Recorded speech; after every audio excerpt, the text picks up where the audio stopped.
来，乡亲啊，继续来看中营技术工会针对着劳资争议来罢工投票。投票的结果出来了，同意票900票，无同意票10票。这个中营的技术摕到合法的罢工权。工会讲，无排除伫过年期间来罢工。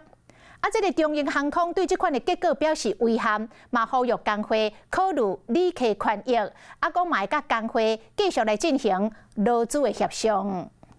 同意票。随一声一声同意票开出，桃园技术工会罢工行动投票案，今日透早以900张同意票对10张无同意票，摕到合法的罢工权。不排除可能罢工在农历的春节期间，可能首当其冲的就是我们所谓的777跟787的机队，我们也会遵守在24小时发动罢工之前，一定会告诉各位。中营分会有85%的技师同意授权发动罢工，全体会员是达到65%。会员内底以往回美国、加拿大和澳洲航站占75%，一个在中营往回亲像洛杉矶、旧金山、纽约、巴黎和伦敦等游客，影响也是上大。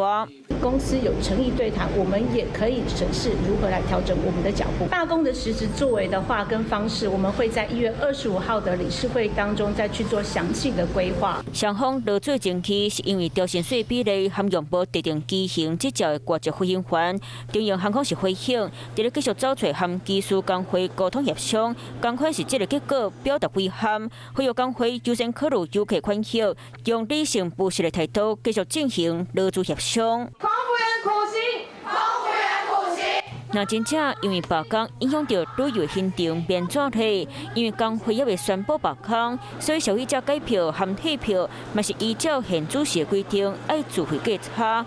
保险公司嘛提醒，若是要靠不便险自保，嘛会看时期，需要伫咧罢工宣布前投保，这当伫咧罢工抵触房期担保，或者是促销时提出理赔申请。工会嘛讲，罢工是高保利种的选择，和中营资方各有讨论的空间，咁会成做台湾航空史上第4摆的罢工事件，就看两边安怎笑话。Hello， 我是雷亚，想要抢而先掌握最及时的新闻资讯吗？赶快订阅、按赞、开启小铃铛，锁定华视新闻 YouTube 频道。